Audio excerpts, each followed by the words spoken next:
Bonjour à tous. Nous sommes le vendredi 19 décembre et nos chers amis, le colonel Larry Wilkerson et Larry C. Johnson sont avec nous. Bon retour parmi nous, colonel et Larry. Toujours agréable d'être avec vous un vendredi matin.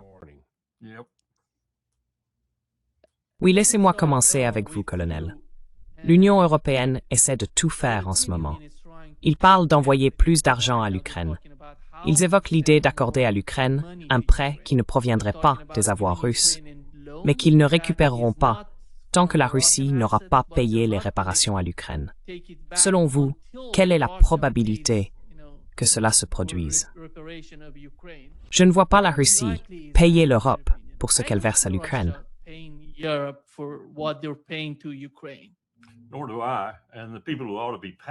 Moi non plus.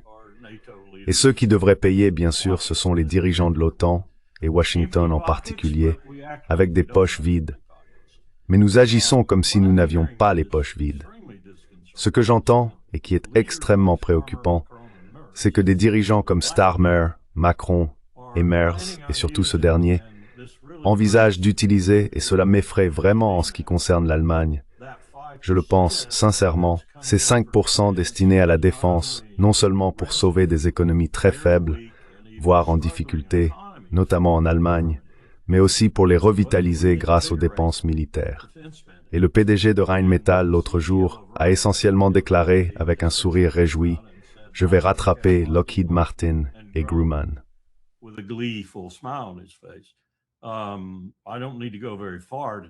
Je n'ai pas besoin d'aller bien loin pour vous dire ce que cela signifie dans mon esprit, du moins. J'ai vécu longtemps, historiquement parlant, et je pense que c'est très dangereux. La deuxième chose que j'entends, et que je trouve également très dangereuse, c'est qu'après avoir observé ce que font les États-Unis à l'égard du Venezuela, en particulier des actes de piraterie en haute mer, comme la saisie d'un pétrolier, il y a actuellement, parmi les membres européens de l'OTAN, des gens qui parlent sérieusement de faire quelque chose de semblable dans la Baltique. Et ils ont même employé des expressions comme « ce serait un événement relevant de l'article 5 ». C'est très inquiétant.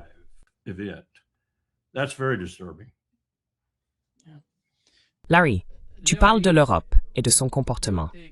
Nous savons qu'il y a en ce moment beaucoup de réflexions en Europe à propos des avoirs russes.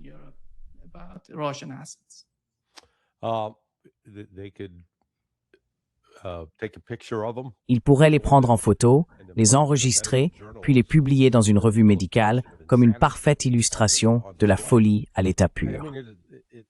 Je veux dire, c'est complètement détaché de la réalité.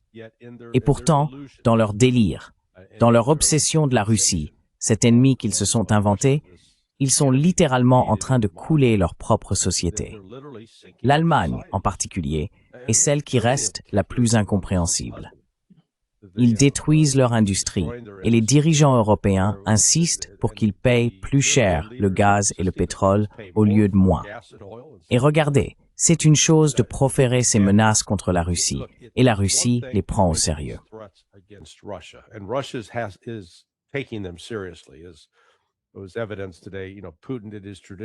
Comme on a pu le constater aujourd'hui, vous savez, Poutine a tenu sa traditionnelle conférence de presse de fin d'année et il a souligné que la Russie ne peut pas simplement rester là sans réagir au fait que Starmer, Macron et Scholz parlent d'aller en guerre, d'attaquer la Russie. Donc la Russie se prépare en conséquence.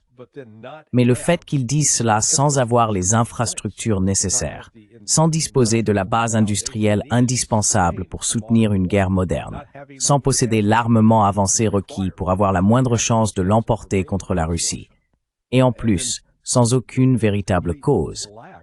C'est étrange. La Russie ne s'est pas mêlée des élections européennes.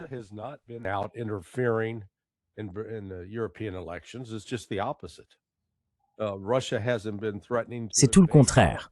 La Russie n'a pas menacé d'envahir l'Europe, bien au contraire. Donc vous savez, tout ce qu'on peut en conclure, c'est qu'il s'agit d'une sorte de folie passagère de leur part. Mais je pense que la combinaison de la désintégration économique en cours finira par les freiner. Ils ne pourront pas continuer ainsi. Vous avez vu aujourd'hui que l'Union avait envisagé de s'emparer des avoirs russes, de les utiliser et de les donner à l'Ukraine, comme si cet argent allait changer quelque chose. Et finalement, ils ont dit, d'accord, nous allons simplement aller sur le marché international, emprunter cet argent et le donner à l'Ukraine. Franchement, cela n'a absolument aucun sens.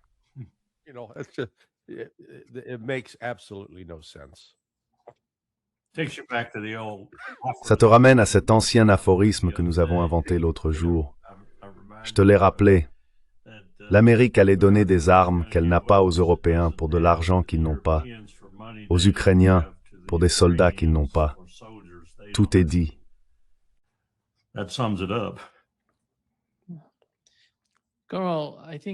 Carl, je pense que le point que soulevait Larry est important. Le comportement étrange de l'Allemagne. Vois-tu le chancelier allemand agir au nom du peuple allemand, ou bien représente-t-il BlackRock? Je vais comparer deux moments historiques avec toi. L'un que je connais assez bien, l'autre que je suis encore en train d'apprendre à connaître. Le premier, c'était lorsque Jim Baker, George H.W. Bush, Colin Powell, François Mitterrand, Helmut Kohl, Maggie Thatcher, John Major et bien d'autres, dont Gorbatchev, discutaient sérieusement de la réunification de l'Allemagne et de son maintien dans l'OTAN. Helmut Kohl, un Allemand très avisé à mon sens, était très inquiet. Il désirait ardemment, eh bien ce n'est pas un mot trop fort, le transfert de Bonn à Berlin. Il aimait l'idée que tous les Allemands soient à nouveau réunis dans un seul État. Mais il était très conscient de la portée considérable que ce déplacement aurait pour Moscou, et il hésitait beaucoup à le faire pour cette raison.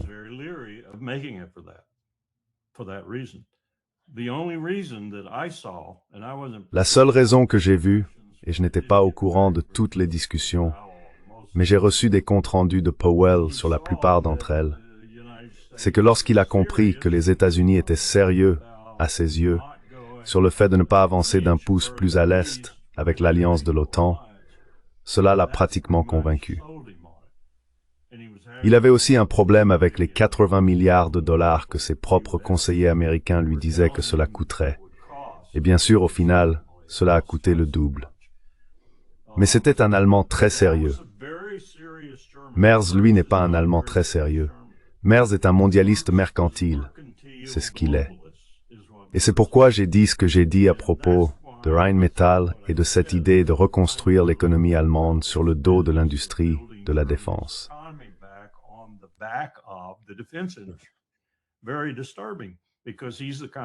Très inquiétant, car c'est le genre d'individu qui le ferait vraiment s'il pouvait s'en tirer. Maintenant, je ne pense pas une seconde, du moins, j'espère avoir raison, qu'il va s'en tirer parce que le peuple allemand ne va pas accepter cela. Et cela va le faire quitter ses fonctions assez rapidement. Ensuite, il faut se demander, a-t-il lancé une dynamique et l'industrie allemande s'en est-elle emparée d'une manière qui lui donne envie de continuer parce qu'elle se voit en train de se redresser dans une certaine mesure. Et si l'AfD prend le pouvoir, on se retrouve soudain avec une AfD galvanisée à rester en place et voyant là un moyen politique d'y parvenir parce que cela donne à l'économie allemande une apparence un peu meilleure. C'est dangereux, à mon avis.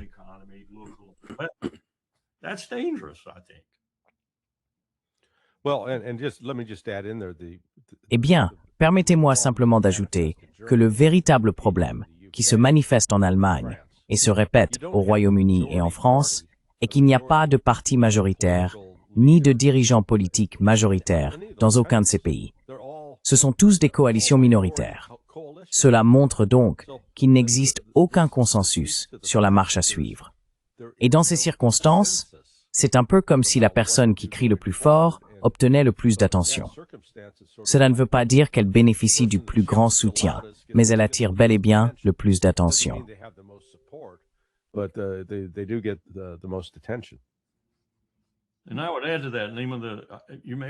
Et j'ajouterai à cela, Nima, que tu as peut-être vu l'article qui parlait de la Staatsräson, ce qu'ils entendent par raison d'État.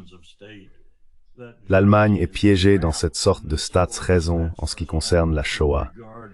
Elle ne peut pas s'en défaire, elle semble incapable de s'en libérer. et cela influence ses décisions stratégiques actuelles, notamment à l'égard d'Israël, mais aussi de la situation générale. Elle prend des décisions fondées sur sa culpabilité et sur la conscience de cette culpabilité transformée en raison d'État, ce qui est absurde. Je ne veux pas les voir faire la même chose avec cette montée en puissance militaire que je pense imminente. Oui, je pense que cela arrive.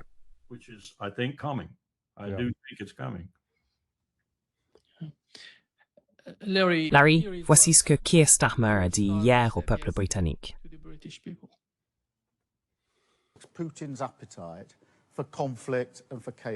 L'appétit de Poutine pour le conflit et le chaos est déjà présent et il ne fera que croître. La Russie menace déjà nos cieux, nos eaux, nos rues et notre sécurité nationale.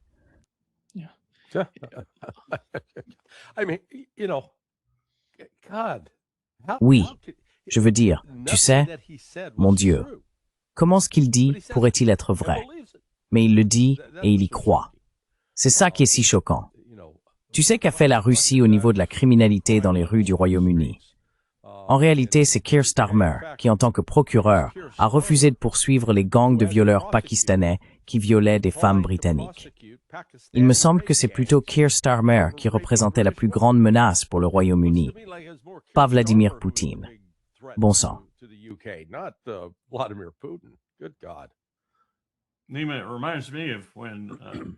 Nima, cela me rappelle le moment où Tony Blair, pour une raison que Dieu seul connaît, sauf qu'il était vraiment inquiet à l'idée d'obtenir le vote pour la deuxième résolution au Parlement, même s'il disposait alors d'une majorité écrasante, est sorti proclamer que l'Irak pouvait frapper Londres en 45 minutes. Tu sais quoi? Condi Rice a appelé Colin Powell et lui a dit « D'où diable a-t-il sorti ça ?» C'était une déclaration tellement ridicule.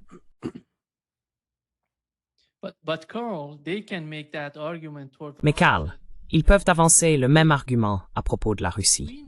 Nous savons ce qui se passe avec ce genre de rhétorique au Royaume-Uni, en Allemagne, en France. Mais s'ils commencent à prendre des décisions fondées sur cette machine de propagande, et ils parlaient justement, la semaine dernière, d'une attaque préventive contre la Russie, si la Russie décidait de nous attaquer, ils savent qu'ils ne peuvent pas combattre la Russie sans les États-Unis. Et si c'était justement leur intention pour entraîner les États-Unis dans le conflit?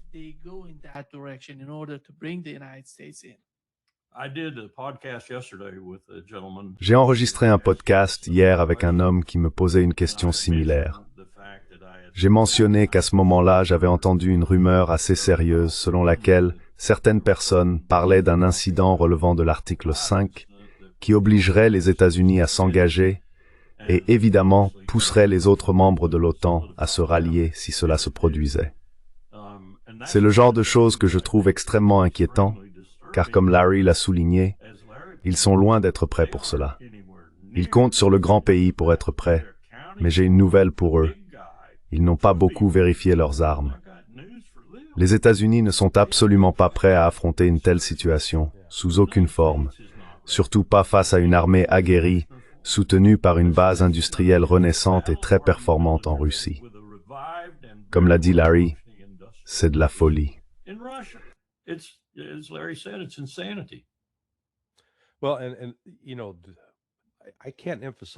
Eh bien, vous savez, je ne saurais trop insister sur le fait que toutes ces déclarations de Mears, Starmer, voire celles de Trump, sont conçues pour façonner l'opinion publique et la conduire à un point où elle soutiendra des actes belliqueux et agressifs de la part de l'un ou l'autre de ces pays. Cela m'a vraiment frappé hier soir. Il y a un groupe de gars dans le quartier où je vis et nous avons une sorte de place du village. Nous nous y retrouvons pour fumer des cigares. 2 d'entre eux sont des vétérans du Vietnam et l'un a travaillé pendant des années dans le renseignement de l'armée américaine après avoir quitté le service. Hier soir, un nouveau venu nous a rejoints, un homme du monde de la finance. Donc, nous ne parlions pas à quelqu'un d'étranger aux affaires mondiales, car quand on gère des questions financières, on ne peut pas se limiter au local.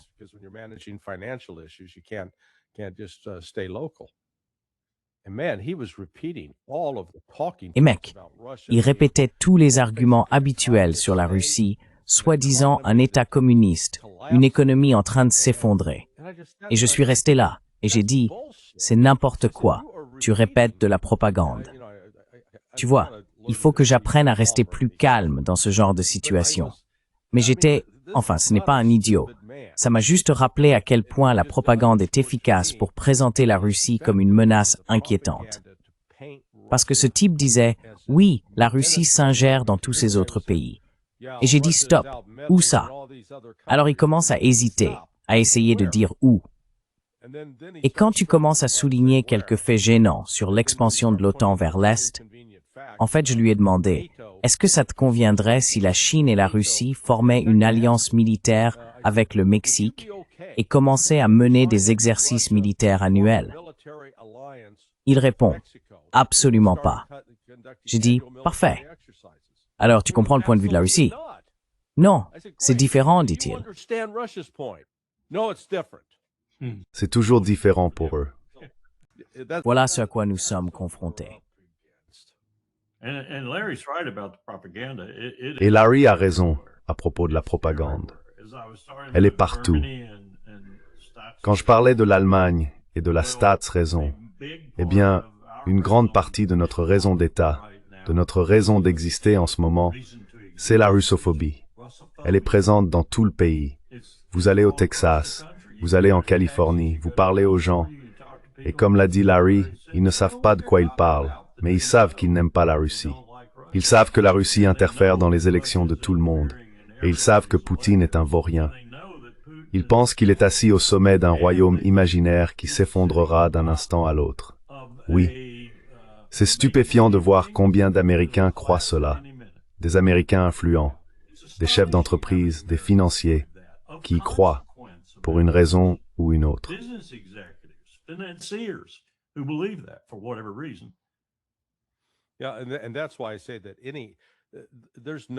Oui, et c'est pourquoi je dis qu'il n'y a aucune chance d'un accord de paix, que la Russie s'entende avec les États-Unis et laisse Trump en récolter la gloire. Parce que supposons simplement que Trump parvienne à un accord avec la Russie, un accord que la Russie soit prête à accepter. Je ne pense pas que ce soit possible, mais faisons cette hypothèse. La classe politique et l'opinion publique au sens large ne le soutiendraient pas. La seule façon pour que ça se produise serait que Trump négocie un accord avec la Russie, signe un traité, que ce traité soit soumis au Sénat américain et que le Sénat l'approuve. C'est le seul scénario dans lequel il pourrait y avoir un règlement diplomatique négocié à cette guerre. Sans cela, il n'y aura pas d'accord qui vaille le papier sur lequel il est écrit.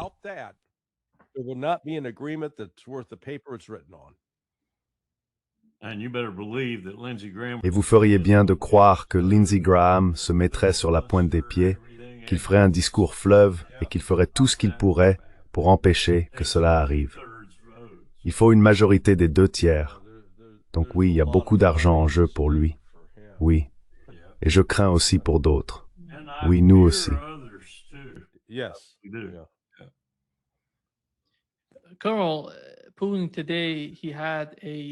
Aujourd'hui, le colonel Poutine a tenu en Russie une émission appelée La ligne directe de Poutine.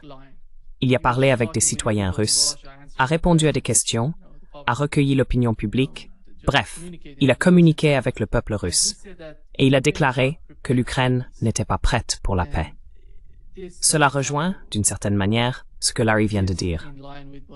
Les États-Unis cherchent une solution immédiate à la guerre en Ukraine. Mais cette guerre n'aura pas de solution immédiate. Il faut apprendre à communiquer, à s'entendre les uns avec les autres. En somme, je dirais les Européens et les Russes. Et nous n'en sommes plus là. Nous n'y sommes plus. Et on ne voit pas l'administration Trump essayer d'aller dans cette direction, sauf peut-être en parlant directement avec les Russes, en envoyant Steve Witkoff avec Kushner. Quelle est votre interprétation de cela?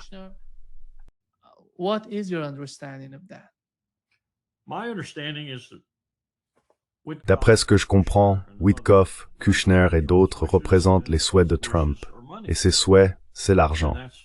Il n'y a rien d'autre. Il comprend combien d'argent il pourrait engranger s'il rétablissait des relations économiques avec Moscou. Il est prêt à passer par-dessus la tête de l'Europe, à la contourner ou à la traverser s'il le faut. Je ne suis pas sûr qu'il comprenne vraiment ce que cela implique, mais je pense qu'il est prêt à le faire. Cependant, aura-t-il le soutien de ceux de son propre cercle intérieur, comme Marco Rubio et d'autres, pour y parvenir? Et qu'est-ce que cela signifiera pour les relations des États-Unis avec l'Europe? Ajoutons à cela le fait que l'OTAN est déjà moribonde. L'OTAN doit disparaître. Elle ne le fera pas avant un certain temps, mais elle doit disparaître.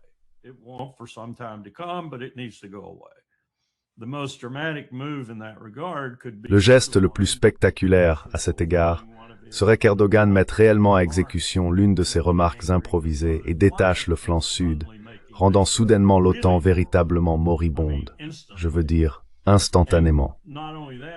Et non seulement cela, mais au lieu de déclarer ou de pratiquer une forme de neutralité, il planterait clairement son drapeau du côté de ce mouvement irrésistible du pouvoir vers l'Est. Ce serait un moment dramatique qui rendrait toute cette discussion sans objet. Je pense toutefois que Trump est prêt, en fin de compte, s'il parvient à le faire politiquement, à ignorer les Européens, à jeter Zelensky aux oubliettes et à conclure un accord avec la Russie. La manière dont il gérera cela avec sa base reste une énigme, car je ne suis pas sûr que sa base partage cet objectif.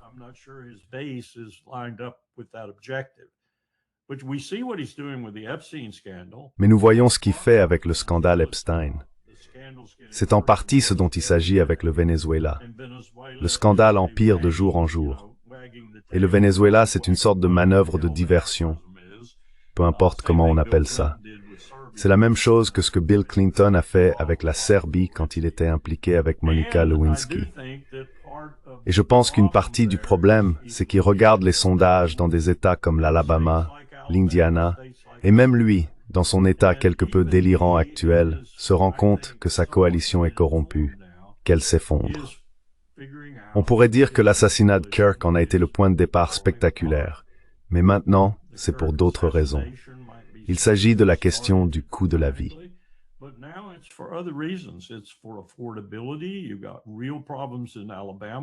Vous avez de vrais problèmes en Alabama, avec des gens qui se demandent à quoi ressemblera leur assurance santé en janvier. Si vous avez vu les chiffres, il s'agit de centaines de milliers d'Alabamiens, et ce n'est pas bon pour MAGA.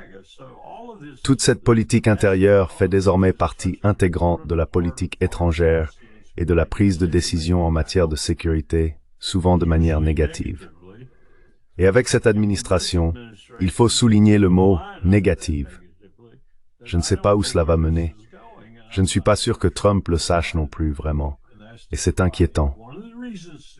L'une des raisons pour lesquelles Susie Wiles a donné cette interview, je pense, c'est qu'elle essaye de se protéger un peu, car elle est, parmi très peu d'autres, l'une de celles qui comprennent ce qui leur arrive.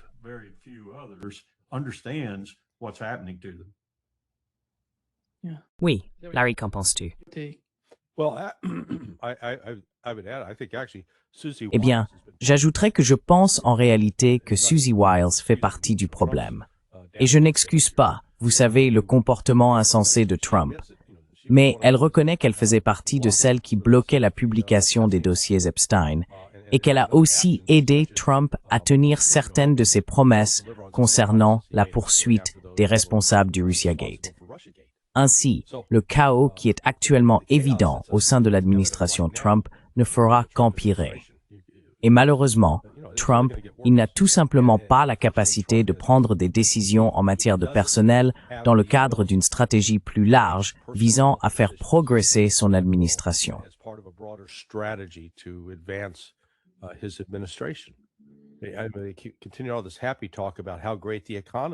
Je vais continuer tout ce discours joyeux sur la bonne santé de l'économie. Et pourtant, les sondages montrent constamment que les gens sont mécontents. L'inflation est bien plus élevée que ce que le gouvernement annonce. Et je crois que je t'en ai parlé lors d'une de nos récentes conversations. J'ai 2 Rottweilers et nous achetons ces bûches qui ressemblent à un énorme paquet de viande hachée. Il y a environ 1 an et demi, nous payons $12 pour l'une d'elles. Cela représente environ 3 livres de viande hachée.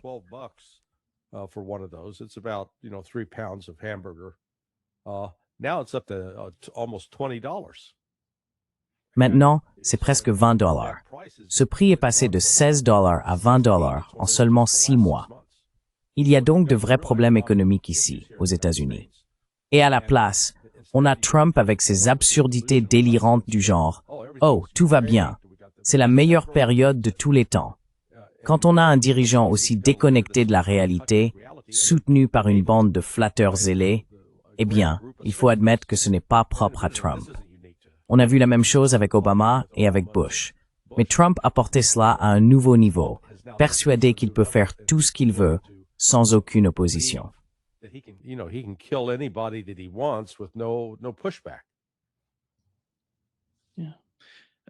Oui, Carl, Denver quitte l'administration FBS. N'a rien fait de toute façon. Alors maintenant, que se passe-t-il? Regarde Dan Bongino et sa position, tu sais, pendant l'affaire Epstein puis l'assassinat de Charlie Kirk. Il a dit qu'il pense que le type actuellement en prison, celui qui a tué Charlie Kirk, d'une certaine manière, quand on regarde la façon dont il tweet maintenant, dont il publie sur X, on peut voir qu'il sent que le court passage qu'il a fait au FBI a vraiment nui à son image publique, à sa personnalité publique. Il avait une émission, tout le monde le respectait, et maintenant, les gens le voient comme faisant partie de l'establishment. C'est pour ça que je pense qu'il quitte le FBI. Mais cela montre qu'il y a de grandes divergences au sein de l'administration Trump et que les gens ne sont pas satisfaits de ce qui se passe au FBI.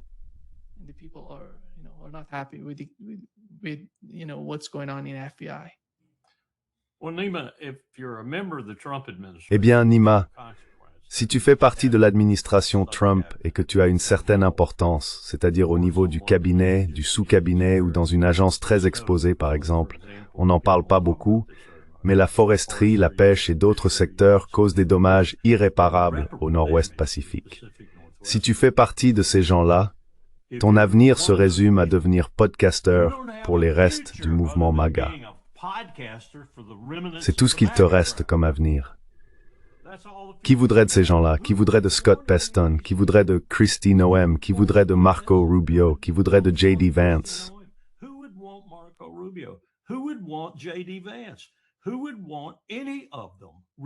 Qui voudrait vraiment de l'un d'eux pour des postes importants dans un futur gouvernement? C'est ma plus grande inquiétude concernant le système bipartite et les républicains. Les démocrates sont brisés, totalement brisés, mais au moins, ils s'activent sur le terrain, essayant de trouver un avenir. Et je pense qu'ils vont se débarrasser de gens comme Hillary Clinton, Chuck Schumer et bien d'autres, y compris Barack Obama. Maintenant, Michelle a un peu de bon sens. J'aimerais qu'il la garde. Mais Barack, ils peuvent s'en débarrasser aussi.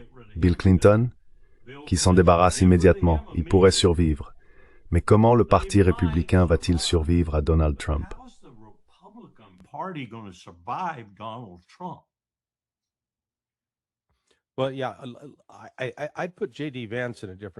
Eh bien oui, je mettrais J.D. Vance dans une catégorie différente. Si tu as vu ses récentes déclarations, il a eu l'audace de suggérer que critiquer Israël n'était pas antisémite. Eh bien, c'est l'une des premières choses sensées que j'ai entendues venir de l'administration Trump à ce sujet. Mais tu sais, il y a une vidéo qui a refait surface de Bongino avant qu'il n'entre au gouvernement. Il est interviewé par une femme et elle lui demande « Quelle cause est la plus proche, la plus chère à ton cœur ?» Et il a répondu « Israël ». On ne peut pas inventer ça.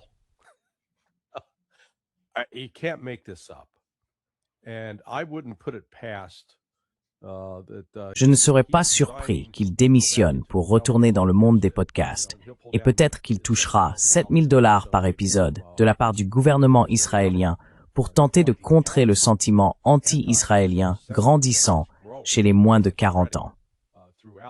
Et pour nous, les plus de 60 ans, cela se propage aussi. D'accord? Si Bongino pense qu'il va pouvoir y retourner, parce qu'il était un podcasteur populaire avant d'y entrer, il a aliéné son public. Il s'est discrédité. Les choses qu'ils prétendaient vouloir faire, ils ne les ont pas du tout réalisées. En fait, Bongino est directement impliqué dans la dissimulation de l'affaire Epstein.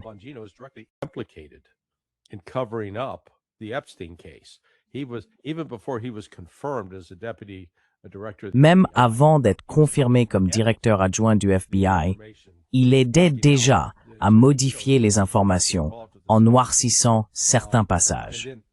Donc tu vois, il est directement impliqué dans cette dissimulation. Et puis, je ne sais pas, tu as vu ce podcast à propos de la femme de Stephen Miller, Katie, je crois que c'est son nom. Elle a donné une interview à Kash Patel et à sa petite amie. Oh mon Dieu, c'est le genre de truc qui te donne la chair de poule. Et ce Kash Patel, franchement, c'est un bouffon. Vraiment. Je pensais qu'il avait un peu de jugeote.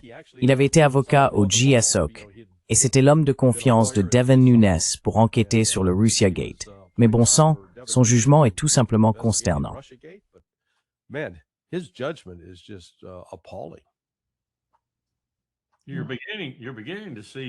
Vous commencez à voir apparaître des personnes complémentaires de Trump. C'est-à-dire que Trump a choisi des gens qui lui ressemblent beaucoup. Oui, fous, incompétents, bavards et sans grand avenir à le regarder. Oui. Voici ce que ce Zelensky a dit hier, Carl. Les États-Unis ont leur propre politique.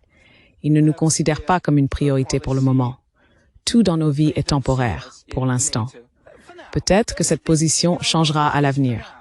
Peut-être que quelqu'un finira par comprendre qu'une armée ukrainienne forte renforce l'OTAN et non l'inverse. Les politiciens changent. Certains partent, d'autres meurent. C'est la vie.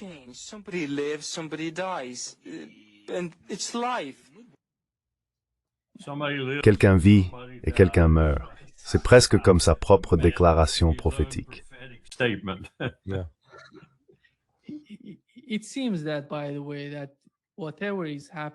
Il semble que d'ailleurs, quoi qu'il se passe entre Zelensky et les Européens, ils disent « Nous devons simplement laisser passer cette période, le mandat de l'administration Trump. Laissez passer. Ensuite, nous aurons quelqu'un aux États-Unis qui soutiendra la position de l'Europe, la position de l'Ukraine. À mon avis, c'est de cela qu'il parle. Il parle de 2029, c'est le code en Europe. Il parle de se préparer à combattre la Russie en 2029. Et c'est le message que je reçois de l'Europe. Qu'en pensez-vous, colonel?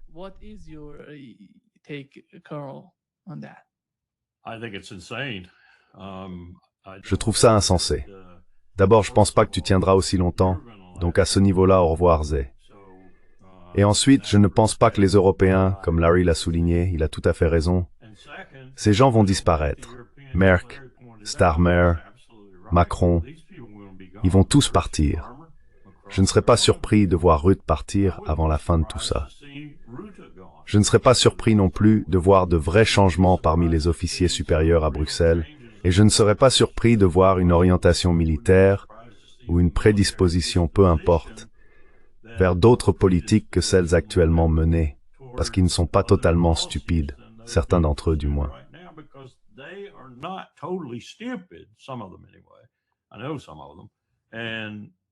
J'en connais certains, et ils savent que les jours de l'Alliance, telle qu'elle se conçoit aujourd'hui, sont comptés. Reste à voir s'ils peuvent faire quelque chose pour la réduire, la réorganiser et la rendre plus durable et pérenne.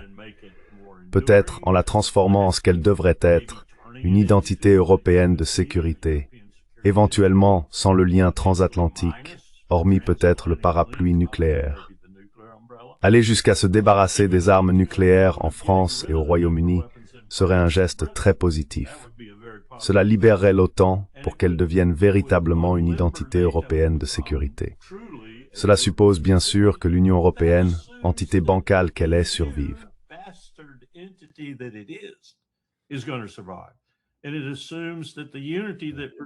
Et cela suppose que l'unité qui l'a produite va survivre. Je ne le pense pas. Je crois que nous voyons chaque jour un peu plus une Europe qui ressemblera davantage aux années 1930. Et nous aurons beaucoup de mal à maintenir cette Europe sous quelque forme que ce soit dans la sphère occidentale, si vous voulez. Mais en même temps, nous allons nous désagréger. Nous sommes déjà en train de nous désagréger. Notre dette va nous dévorer. 2000 milliards de dollars en paiement d'intérêts d'ici 5 ans. 2000 milliards. Notre note de crédit sera dégradée. Personne n'achètera nos bons, pas même les Américains. Et nous serons dans une situation très difficile à essayer de comprendre comment nous allons survivre. Alors, bonne chance pour 2029, Monsieur Z.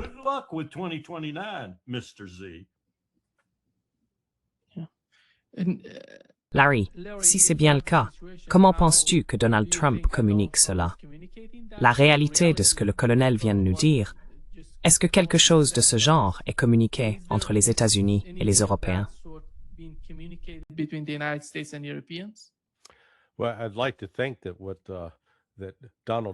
Eh bien, j'aime à penser que Donald Trump a envoyé une carte à chacun des dirigeants européens et qu'en l'ouvrant, elle jouait une chanson de Fleetwood Mac.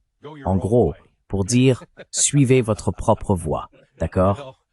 C'était en quelque sorte le message qui ressortait de la nouvelle stratégie de sécurité nationale publiée, laquelle, encore une fois, me fascine par l'attention qu'elle a suscitée. Le colonel Wilkerson pratique ce jeu depuis un peu plus longtemps que moi. Mais je ne me souviens pas qu'un tel document ait jamais attiré autant d'attention sous les présidences précédentes. Je repense à 1985 quand j'étais à la CIA et que j'ai commencé à m'y intéresser.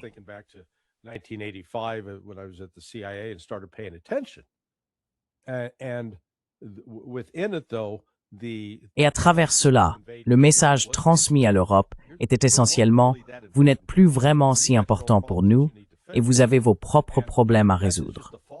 Et cela ne faisait que prolonger ce que J.D. Vance avait déclaré à la conférence sur la sécurité de Munich. C'était quand déjà? En février? Oui.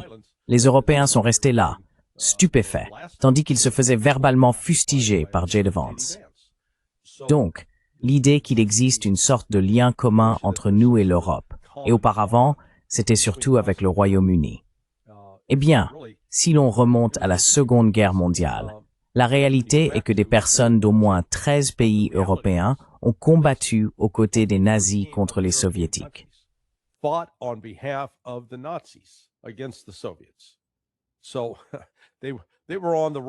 Ils se sont donc retrouvés du mauvais côté de l'histoire. Et maintenant, nous voilà, 80 ans plus tard, à essayer de faire semblant que nous formons une grande famille unie, avançant ensemble pour contrer une menace soviétique devenue une menace russe, et que nous contribuons en réalité à fabriquer. Mais au lieu de cette unité dont on ne cesse de parler, on voit les fissures apparaître. C'est comme si l'on se tenait sur un lac partiellement gelé, et que soudain la glace commençait à se fissurer sous nos pieds et à se propager. Ce n'est pas bon signe, car cela signifie que la glace va se briser et que l'on va être plongé dans l'eau glacée. Et je pense que c'est une métaphore juste de ce qui va arriver à l'Europe, à l'Union européenne et à l'OTAN.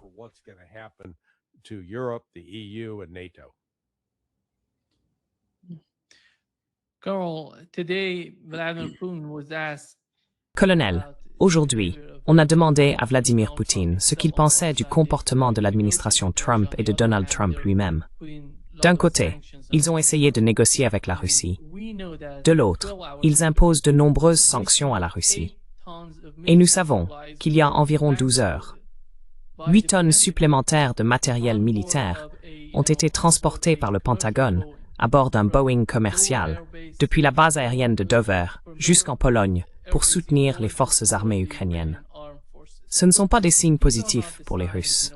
Et qui va y croire, n'est-ce pas? Après tout, les gens veulent connaître le résultat de ce qui se passe. Pas seulement les discussions, pas seulement la position du président des États-Unis. Voyez-vous une issue quelconque aux négociations qui pourrait être pratique pour les Russes?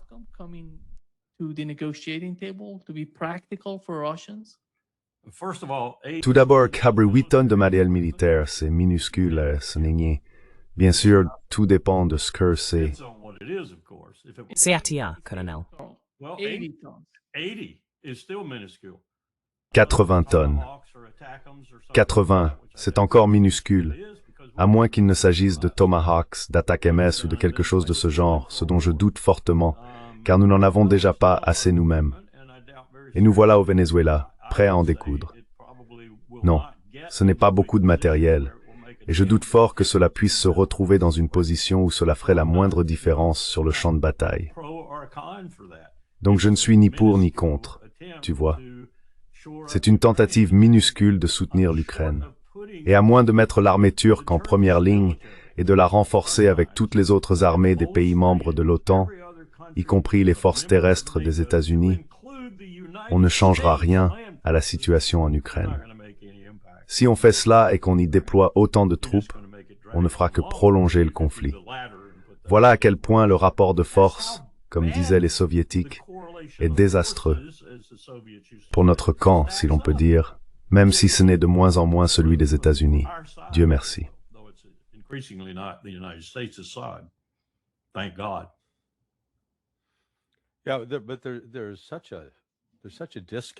Mais il y a un tel décalage entre la réalité sur le terrain en Ukraine et ce que disent les responsables et décideurs américains. Cela a été mis en évidence cette semaine par un article. Cy Hersh a publié un nouveau texte sur son Substack. Et écoute, Cy est un vieil ami de longue date. Je le connais depuis 1980. Il est un peu fâché contre moi en ce moment parce que je l'ai critiqué à propos de cet article. C'est du pur non-sens.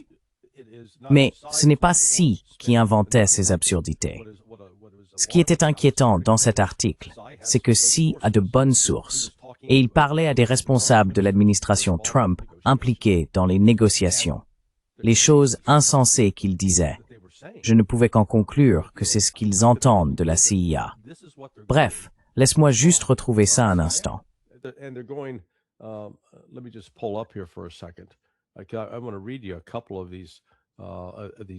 Je veux vous lire quelques-unes de ces citations, des citations faites par ces responsables. L'un d'eux a dit, Poutine reste à flot en empruntant de l'argent aux banques russes qui n'ont pas le droit de prêter à la population. Je me dis quoi? En réalité, les banques russes sont tout à fait autorisées à accorder des prêts aux citoyens russes et le font à un rythme très élevé. Mais entendre ce genre de déclaration sortir de la bouche de ces responsables signifie que c'est ce que la communauté du renseignement leur dit. Et la raison pour laquelle cela se produit, c'est que vous savez, j'en rends John Brennan responsable comme principal instigateur de tout cela.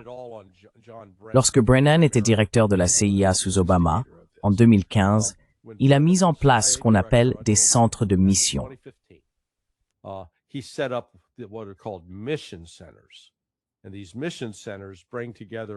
Et ces centres de mission rassemblent les analystes, le personnel des opérations et tout le reste du personnel de soutien. Sur le papier, cela semble être une bonne idée. Tout le monde travaille dans la même direction. Mais non, c'est pas comme ça que ça fonctionne. Il faut garder les analystes séparés des gens des opérations. Parce que les gens des opérations sont comme des vendeurs de voitures qui doivent atteindre un quota. Et bon sang, ils vont vendre, vendre, vendre. Peu leur importe ce qu'ils doivent faire ou les mensonges qu'ils doivent raconter, ils vont vendre. Et si vous, l'analyste, êtes celui qui dit « Eh bien, en réalité, cette voiture dont vous affirmez qu'elle n'a que 10 000 kilomètres en a en fait 110 000 parce que le compteur a tourné », il se fâche contre vous.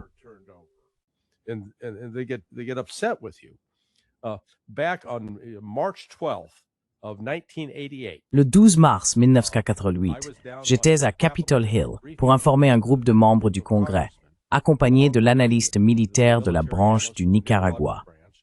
Nous étions rejoints par le chef des opérations du DEO, issu de la Task Force d'Amérique centrale, un certain Armstrong. Vous connaissez toute l'histoire à son sujet. En plein milieu de ce briefing, le chef de la branche du Nicaragua, du côté analytique, était également avec nous. Il est appelé à l'extérieur, revient et dit « Mon Dieu, nous venons d'apprendre que les sandinistes ont envahi la partie sud du Honduras, appelée le Saillant, qu'ils ont pris les camps des Contras et qu'ils les massacrent. C'est une tuerie. » Et là, les membres du Congrès ont explosé.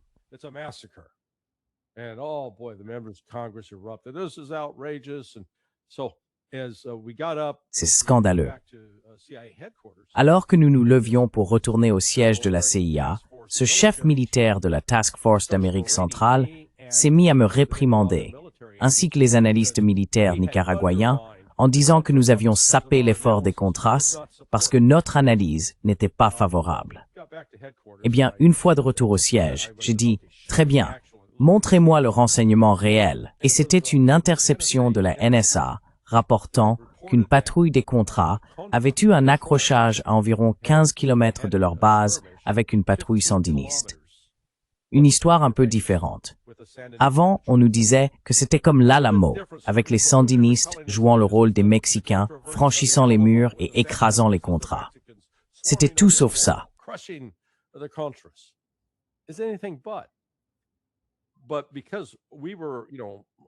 Mais, parce que nous étions... Enfin, j'étais, en fait, du côté opposé du bâtiment de la CIA. J'étais dans l'aile nord, et la DO était dans l'aile sud. Ils ne pouvaient pas venir me réprimander ou me mettre la pression chaque jour pour que je me conforme, pour que je sois un joueur d'équipe, pour que je soutienne le programme. C'est exactement ce qui se passe en ce moment. Les analystes ukraino-russes se trouvent dans l'un de ces centres de mission, où la priorité est de mener des opérations clandestines contre la Russie et un soutien secret à l'Ukraine. C'est là que se concentre l'attention. Et, bon sang, aucun analyste ne sera autorisé à dire la vérité sur ce qui se passe réellement. En conséquence, il continue de présenter ces absurdités selon lesquelles la Russie est au bord du gouffre, que Poutine est en train de...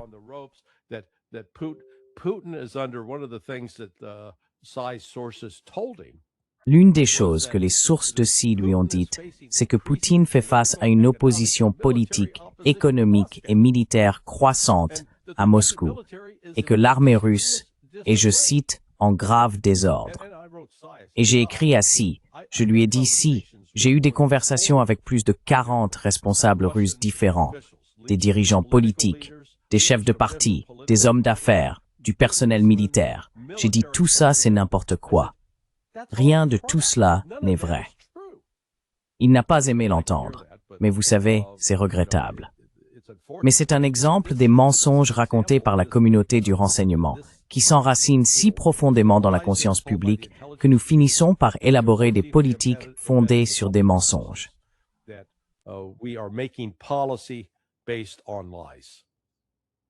Nima, laisse-moi te demander une chose.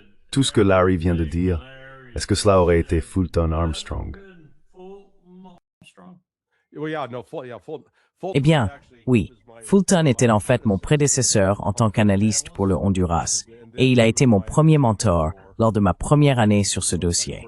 Mais oui, Fulton et moi sommes de vieux amis.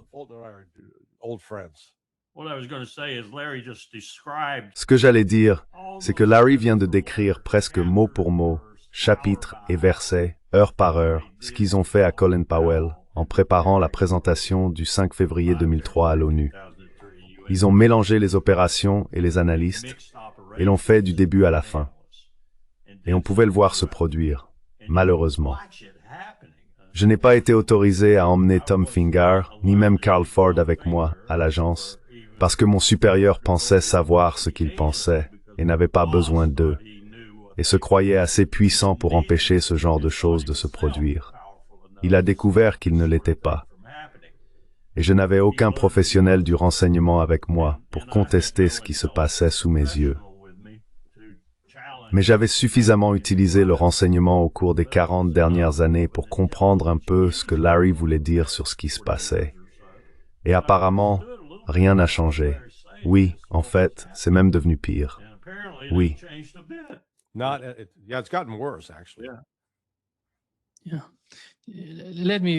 Laissez-moi vous passer un extrait du Premier ministre belge aujourd'hui, qui compare l'Occident, essentiellement les Européens, aux Russes.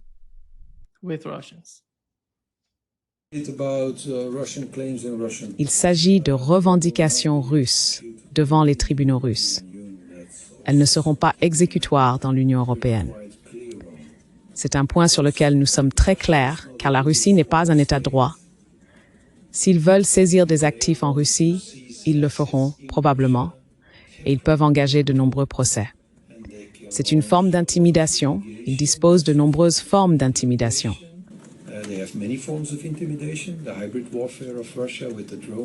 La guerre hybride menée par la Russie, avec les drones, les cyberattaques, les atteintes aux infrastructures critiques et les actions en justice, fait partie d'une stratégie d'intimidation. Et nous n'allons pas reculer face à cela.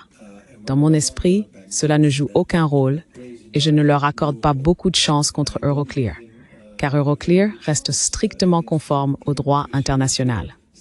Quand on entre en guerre, les avoirs souverains sont immobilisés jusqu'à la fin du conflit, puis vient un traité de paix et ensuite un règlement sur cette question. Cela s'est déjà produit dans l'histoire. Nous restons toutefois en territoire inconnu. Les mesures que nous prenons avec les bénéfices exceptionnels, c'est la poule aux œufs d'or, sont également juridiquement très solides. Nous sommes tout à fait certains qu'Euroclear agit désormais dans le cadre du droit international et du droit financier.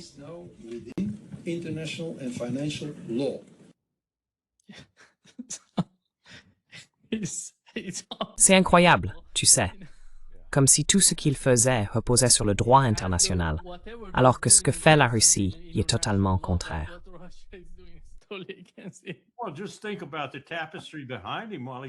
Eh bien, pensez simplement à la tapisserie derrière lui pendant qu'il dit ça.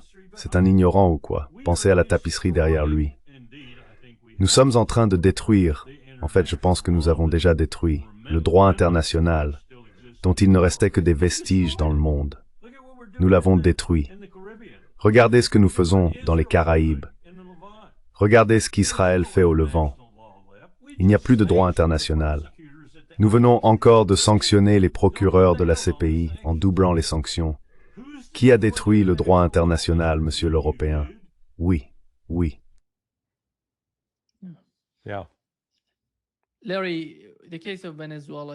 Larry, dans le cas du Venezuela, en décalant un peu l'année, que se passe-t-il? Et penses-tu que tout cela n'est qu'une sorte de mise en scène à cause du dossier Epstein? Que vit Donald Trump aux États-Unis en matière de politique intérieure et de base, tu sais, le mouvement MAGA? Ou vont-ils finalement attaquer le Venezuela?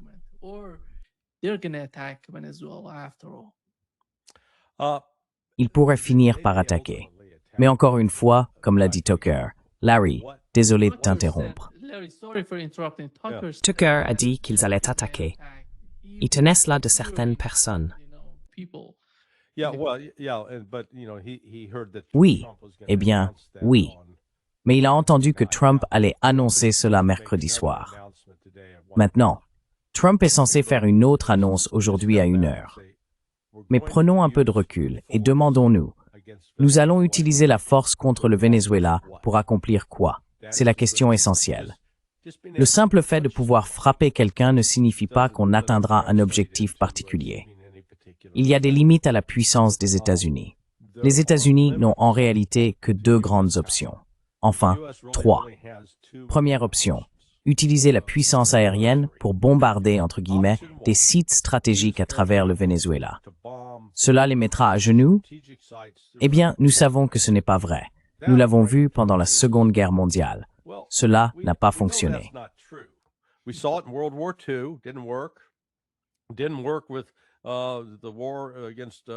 Ça n'a pas marché avec la guerre contre l'Irak en 2003. Ça n'a pas marché contre le Vietnam. Donc c'est juste, tu sais, le fantasme sexuel délirant des officiers de l'armée de l'air. D'accord? Ils vivent dans ce monde imaginaire. Deuxième option, déployer des forces conventionnelles pour s'emparer du territoire. Très bien. Eh bien, le Venezuela est, comme je l'ai déjà dit, 3 fois plus grand que le Vietnam. Et nous avons eu du mal à conquérir et à contrôler le Vietnam avec 543 000 soldats en 1969. Nous n'avons pas cet effectif dans l'armée américaine aujourd'hui.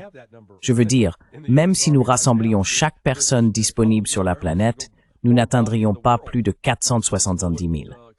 Donc la troisième option, et en fait, c'est ce qu'on m'a dit, c'est celle qui est en cours.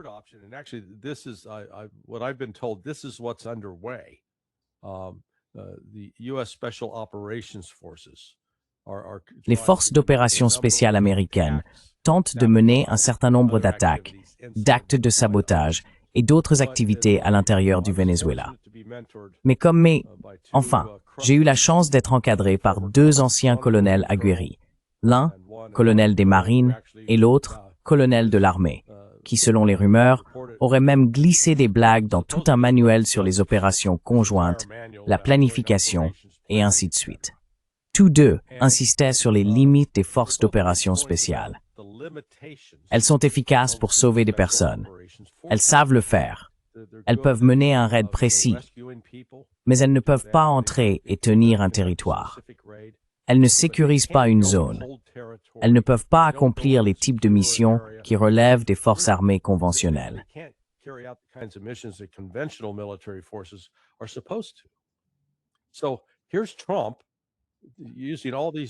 Voici donc Trump qui utilise toutes sortes de menaces pour tenter de contraindre Maduro à partir. Ensuite, la CIA agit en coulisses, essayant d'acheter suffisamment de généraux pour trahir Maduro. Une fois ce stade dépassé, peu importe qui vous installez comme président au Venezuela, il n'aura aucune légitimité. Et il y a suffisamment de Vénézuéliens armés avec un accès facile pour circuler entre le Brésil et la Colombie, pour que cela prépare une insurrection massive. Celle-ci sera ensuite accompagnée, je le crois, si les États-Unis poursuivent cette voie, de sabotage des champs pétrolifères, car toute tentative de l'Occident de prendre le contrôle de ceux-ci provoquera des attaques de l'intérieur.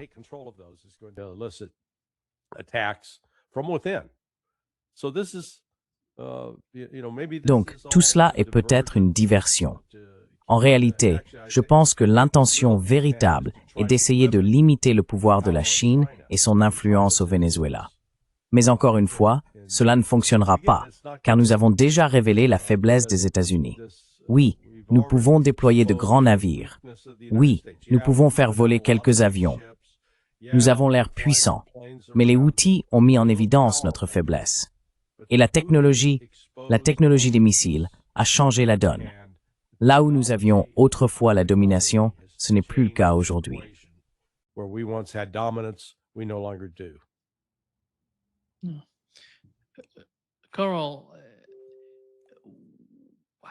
Colonel, comment voyez-vous les liens entre le cas du Venezuela et celui du Moyen-Orient? Vous savez, certains pourraient dire que si quelque chose se produit au Moyen-Orient, l'Iran fermerait le détroit d'Ormuz, et peut-être que dans la mer Rouge, ils influenceraient le Bab el-Mandeb par l'intermédiaire des Houthis. Alors, comment les États-Unis peuvent-ils équilibrer le marché de l'énergie? Ce serait le Venezuela. L'arrivée du Venezuela permettrait en quelque sorte d'équilibrer le marché. Est-ce lié à la situation au Moyen-Orient ou peut-être à la nouvelle guerre entre l'Iran et Israël?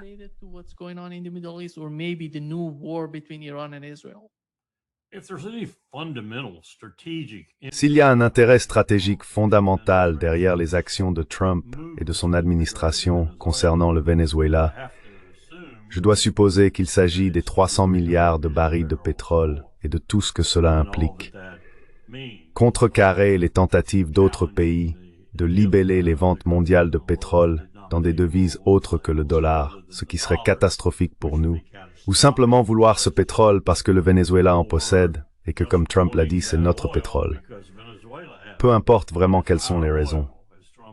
Si tel est le but fondamental de tout cela, je pense que cela va échouer. Je pense vraiment que cela va échouer pour les raisons que Larry vient d'exposer.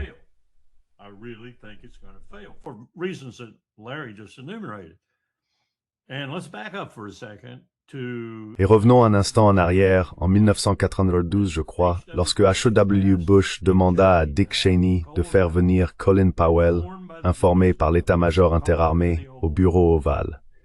Cheney l'accompagna en tant que secrétaire à la Défense et fit un exposé au président sur ce qu'il faudrait pour apaiser la situation, voire obtenir une certaine forme de victoire en Serbie et dans les régions environnantes.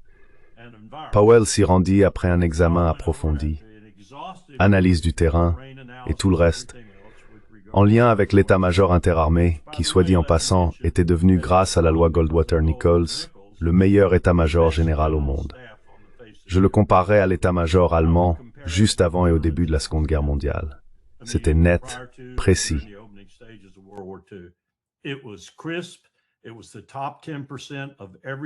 C'était les 10% les plus performants des officiers de chaque service.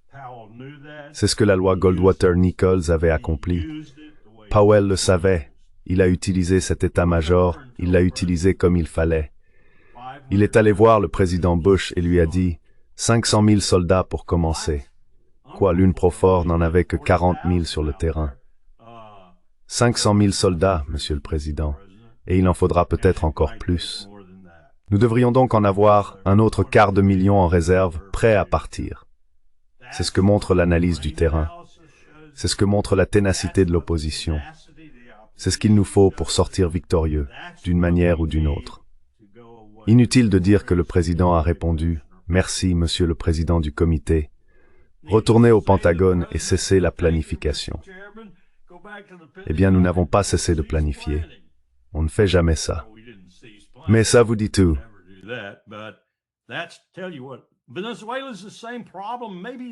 Le Venezuela représente le même problème, peut-être même plus grand. J'ai bien regardé la carte. J'ai ce grand atlas qui montre tout ce qu'on peut vouloir examiner. Je l'ai étudié hier soir. Tu veux parler d'un Vietnam multiplié par 10? Peut-être pas avec la même ténacité que les Asiatiques. Je reconnais cela aux Asiatiques.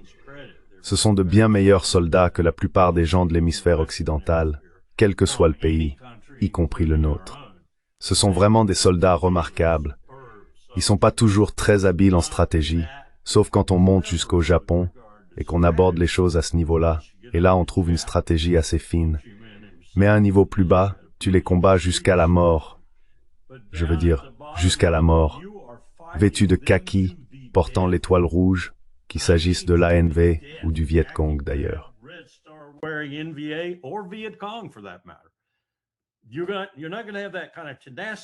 Je ne pense pas que vous trouverez ce genre de ténacité en Amérique latine.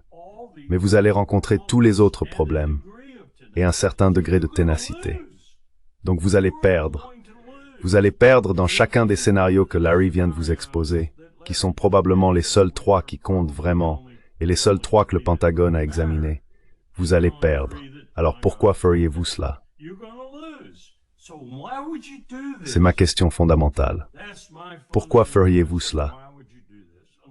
À moins que vous ne bluffiez, et que vous espériez qu'au bout du compte, le bluff aboutisse à un accord avec Maduro qui soit gagnant-gagnant pour les deux parties. Parce qu'autrement, vous êtes dans le pétrin. Vous êtes dans un très mauvais pétrin. Et vous l'êtes déjà d'un bout du monde à l'autre.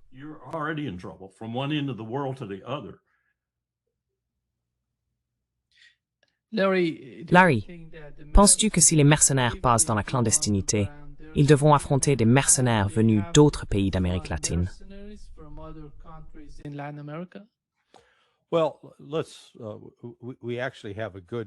Eh bien, nous avons en fait une bonne étude de cas, si l'on peut dire, juste à côté, en Colombie. La Colombie combat les FARC, les Forces armées révolutionnaires de Colombie, et l'Armée de libération nationale, l'ELN, depuis, bon sang, 40 ou 50 ans au moins. Et malgré une aide militaire américaine massive et beaucoup d'aide financière, la Colombie n'a pas réussi à vaincre ces guérillas, car le terrain est tout simplement trop difficile. On ne les a pas confinés dans une zone limitée. Donc le Venezuela serait en réalité, je pense, potentiellement bien pire que ce que la Colombie a connu. Beaucoup plus dehors. Oui. Donc c'est, tu sais, encore une fois, l'ignorance du territoire, l'ignorance des gens, l'ignorance de l'histoire. Tu sais, Hollywood a souvent tendance à présenter une image du gouvernement américain, en particulier de la CIA, comme un groupe de personnes très intelligentes qui comprennent la situation dans son ensemble et disposent de tous les détails. Non. J'ai toujours soutenu qu'au lieu de Sean Connery et Pierce Brosnan, on a Dilbert. D'accord? Dilbert est une représentation bien plus fidèle de ce qu'est la CIA, surtout du côté analytique de l'organisation. Il n'y a aucune incitation, surtout aujourd'hui, pour les analystes à dire la vérité. En fait, le Washington Post a rapporté plus tôt cette année, en mars, que lorsque la CIA a publié un rapport quotidien présidentiel affirmant que la Russie ne prenait pas vraiment au sérieux les conditions posées par Poutine en juin 2024, les analystes du Bureau du renseignement et de la recherche du département d'État ont exprimé leur désaccord.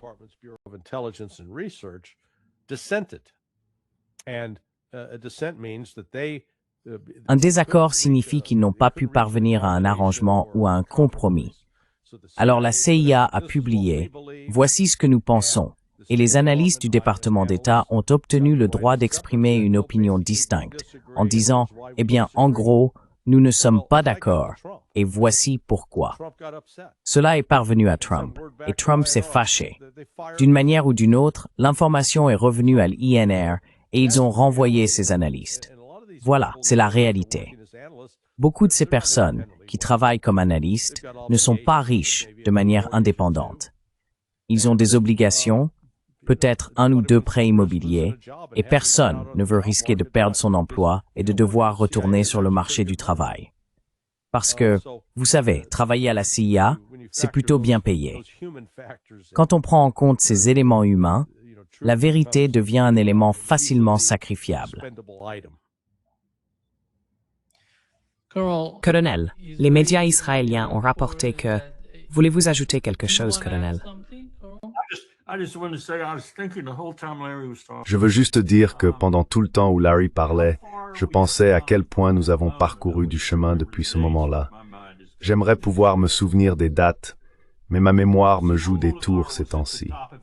Simón Bolívar était au sommet de sa gloire, et je me souviens même, je crois qu'il était à Caracas, et que le marquis de Lafayette est arrivé avec une lettre de George Washington. Bolivar a dit au marquis « Quel honneur pour moi d'avoir devant moi les plus grands champions de la liberté sur la face de la terre, parce qu'il avait une lettre de George Washington pour Simón Bolívar. Vous, mon cher marquis, est l'homme qui a écrit la lettre. » Que de chemin parcouru depuis ce jour-là en Amérique du Sud. Oui.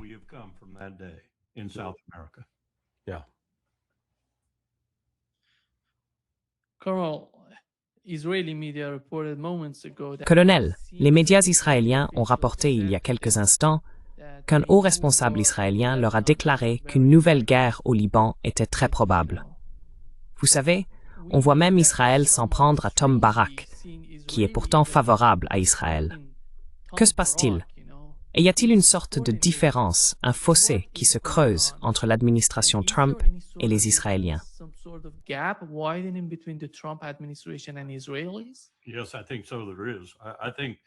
Oui, je pense que oui.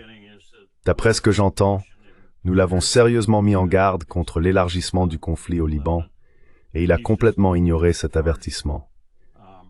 Et je dirais, d'emblée, que veut-on dire par « reprendre la guerre » ? Elle ne s'est jamais arrêtée.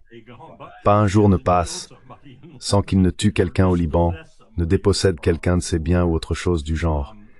Je reste convaincu qu'il va faire la guerre à l'Iran, absolument convaincu. Cela pourrait donc être leur manière de créer une forme de division ou de subterfuge, si l'on veut, sous couvert duquel ils le feront. Ou bien ce pourrait être le prélude à cela, car je ne pense pas qu'il ait renoncé à cette idée. Je crois qu'il est encore très personnellement bouleversé par le fait qu'il se soit fait battre pendant 12 jours, contrairement à la version qu'ils en donnent. Et il veut se venger. Je pense que c'était un avant-goût de ce qui vient.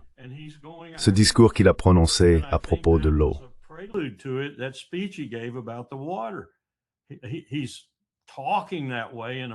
Il parle ainsi dans un sens propagandiste, parce qu'il pense encore que la majorité du peuple iranien, ou du moins une partie importante, se soulèvera et l'accueillera en conquérant. Je ne crois pas une seconde qu'il essaiera de franchir la frontière iranienne avec des forces terrestres, mais je pense qu'il va reprendre le conflit, et je pense que l'Iran va lui donner une sévère leçon. Et là, pour moi, c'est la fin. C'est la fin pour Israël, parce que nous n'allons pas le tirer d'affaire, je peux me tromper. Donald Trump pourrait me donner tort et le faire. Mais alors, quel serait ce sauvetage? Ce pourrait être un sauvetage intérieur. Ce pourrait être les États-Unis commettant la même erreur qu'Israël vient de commettre pour les faire intervenir. Dieu seul le sait. Je veux dire, nous avons en ce moment toutes sortes de scénarios à travers le monde qui pourraient mettre fin à l'Empire bien plus brutalement que je ne l'avais d'abord imaginé.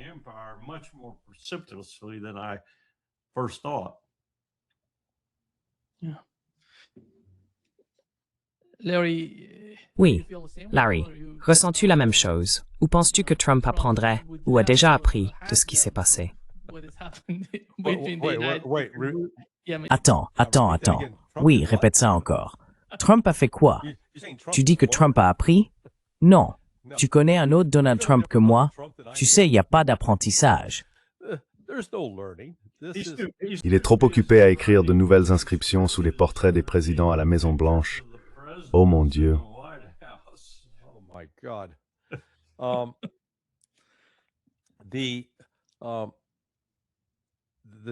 L'idée que Trump joue à une sorte de partie d'échecs en 3D est à mon avis complètement risible. Il lit les sondages et il est particulièrement mauvais pour choisir les personnes qui travaillent pour lui. Normalement, on penserait que si l'on occupe ce genre de poste, en tant que PDG, patron, le chef, on voudrait s'entourer de gens compétents, dotés d'un bon jugement, qui reconnaissent que l'on ne sait pas tout et qu'il faut des personnes expertes dans différents domaines qui en savent plus que soi et en qui l'on a confiance. Eh bien, rien de tout cela ne s'applique à Trump. Je veux dire, Pete Hegseth est, vous savez, le secrétaire de la Défense. Je n'ai pas envie de l'appeler comme ça, mais c'est bien l'impression que ça donne.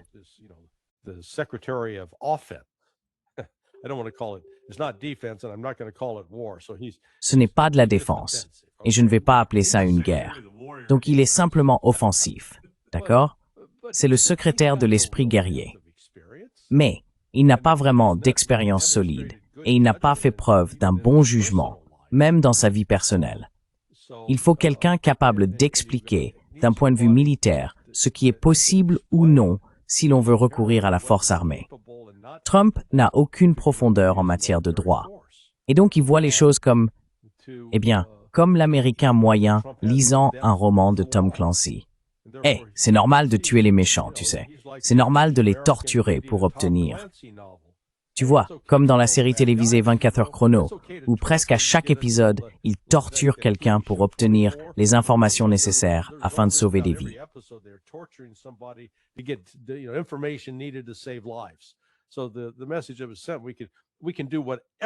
Le message qui a été envoyé est le suivant. Nous pouvons faire tout ce que nous voulons, tant que nous avons un bon objectif comme but principal. Et donc, vous savez, le voilà maintenant en train de tuer près d'une centaine de personnes qui n'avaient pas tiré un seul coup de feu sur les États-Unis, mais nous le justifions.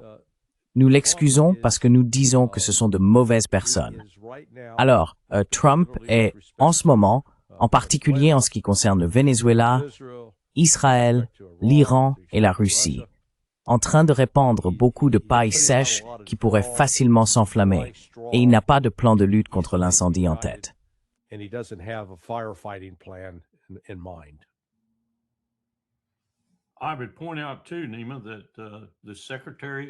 Je voudrais aussi souligner, Nima, que le secrétaire à la guerre a organisé une réunion de prière dans la cour centrale du Pentagone il y a quelques jours, où Franklin Graham, qui auparavant n'était pas autorisé à venir parler comme il le souhaitait aux soldats, marins, aviateurs, marines et autres, a été invité à prendre la parole. Dans ses propos, avec Hegseth, qui l'encourageait en quelque sorte, il a parlé de l'Ancien Testament, du Dieu de l'Ancien Testament, et de la manière dont ce Dieu avait autorisé les Israélites à tuer des hommes, des femmes et des enfants, à les éradiquer de la surface de la terre. De quoi parlait-il en lien avec les événements actuels? Et il disait cela aux soldats, marins, civils et autres personnes rassemblées là. Voilà où nous en sommes avec ce type. Ce type est pire qu'un sous-lieutenant chargé du Pentagone.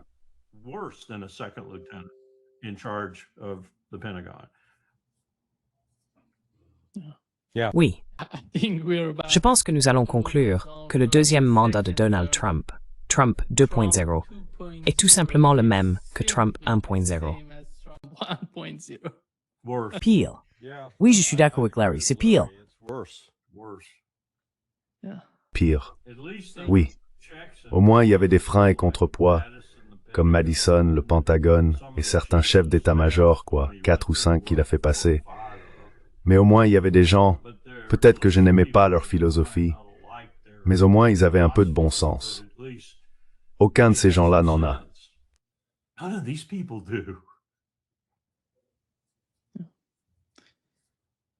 Merci beaucoup Larry Wilkerson et Larry C. Johnson.